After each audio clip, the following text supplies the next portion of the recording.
Hey guys, I am playing Mercenary Team Deathmatch today on Underpass, which is a tricky map to get any kill streaks on. I did alright this game, so I thought I'd upload this. I'm going to talk to you first about the class. Next on the list will be my strategy for this map, and last will be the capture card I use. So this video is going to be mainly about the capture card, what I use to record if you don't know what a capture card is.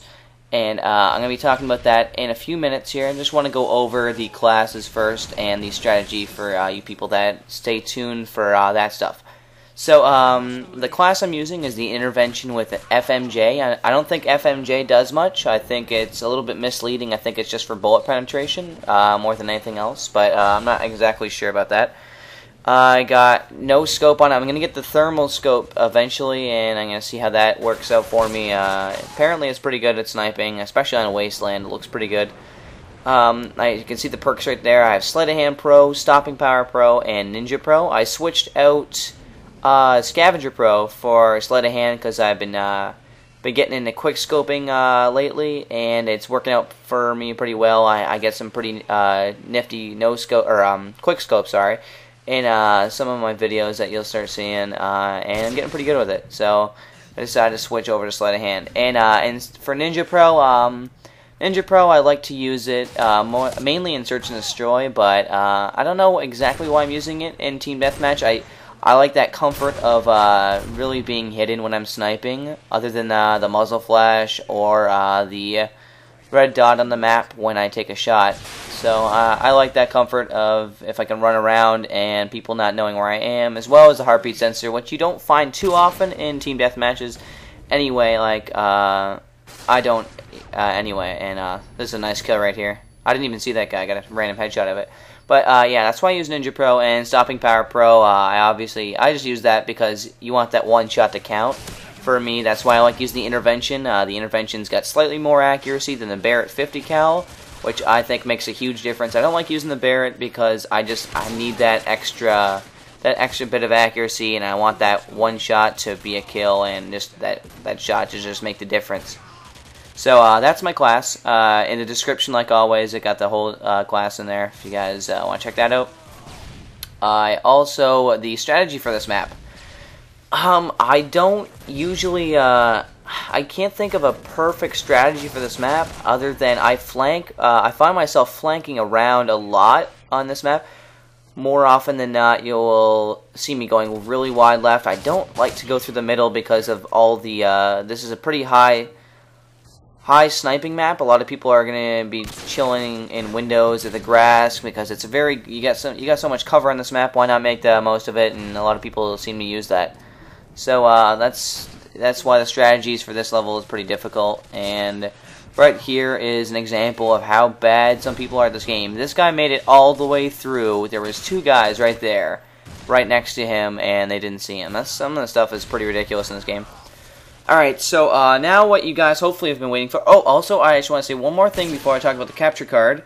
You're gonna see it right here. I'm fiddling around with just some effects in my multiplayer commentaries. Tell me if you guys actually like that. I'm thinking about making my own style, just kind of like a flashy commentary.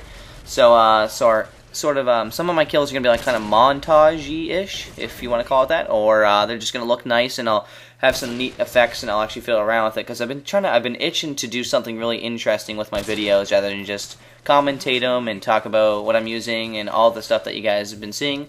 So I'll try to make my stuff a little bit more unique by putting in some contrast changes when I'm killing, and I'll spend some time on it. Just leave it like that. Okay, the capture card now.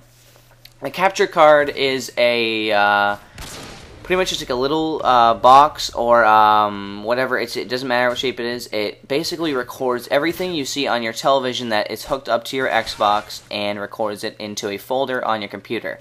So there are a number of different capture cards. You can get them for as low as like $30 on Amazon or eBay if you want. For one that's a little bit better, you can get a Dazzle DVC 100, I think that's what it's called. I can't remember. I used to use them in my older videos and noticed my quality wasn't as good. That's when I used to use the Dazzle when I was just starting out. So basically the dazzle, I actually found the dazzle a little bit more complicated to hook up. You got to have AV splitters, and you got to hook that up to your computer or your TV, and I don't know, it was a little bit more confusing. But I'll link that to you in the description. It's a little bit more in anybody's price range. That's why it's a little bit the better choice sometimes. So the one I use is called the Hauppauge HD PVR. You can pronounce it however you like. I think it's Hauppauge and call it the Hauppauge or whatever. I don't know. But this is an HD capture card. Obviously, if you've seen any of my videos, you'll notice that there's that little HD button in the bottom there, and you can click that and you get the nice, a little bit more quality boost.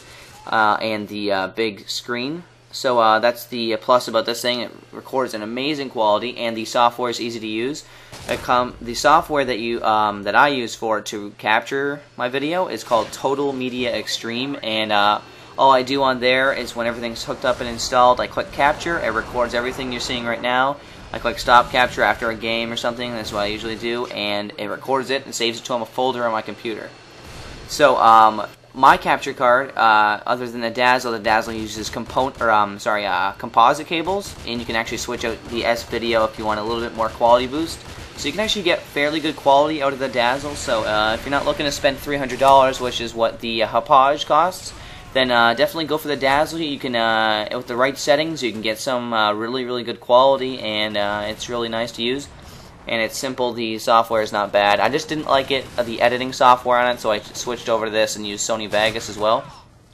But mine is hooked up by component cables from my Xbox, like the Xbox's component cables run into the capture card, or the Hauppauge, and then another set of component cables that come with it actually run from the Hauppauge to the TV, and this thing is plugged in too, so it takes up some power. You got to plug it in through an adapter, and the last thing is I hooked the Hauppauge up to my computer using a USB cable. So then I saved it all on my computer, and you can see right here, this is an example I was talking about some my little flashy editing here. So I'm probably gonna do that in more videos. So hopefully you guys can understand what I'm talking about with the capture card and what I'm using to record my video.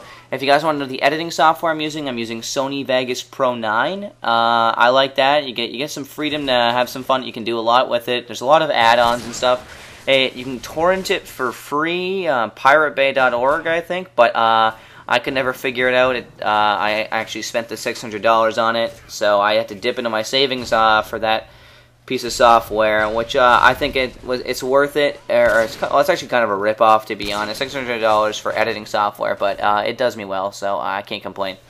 So hopefully that gave you a little bit more insight to what I use. So thanks guys for watching. We won the game. I did a solid game there, 24-8, so not bad. So thanks guys. See you later, and subscribe.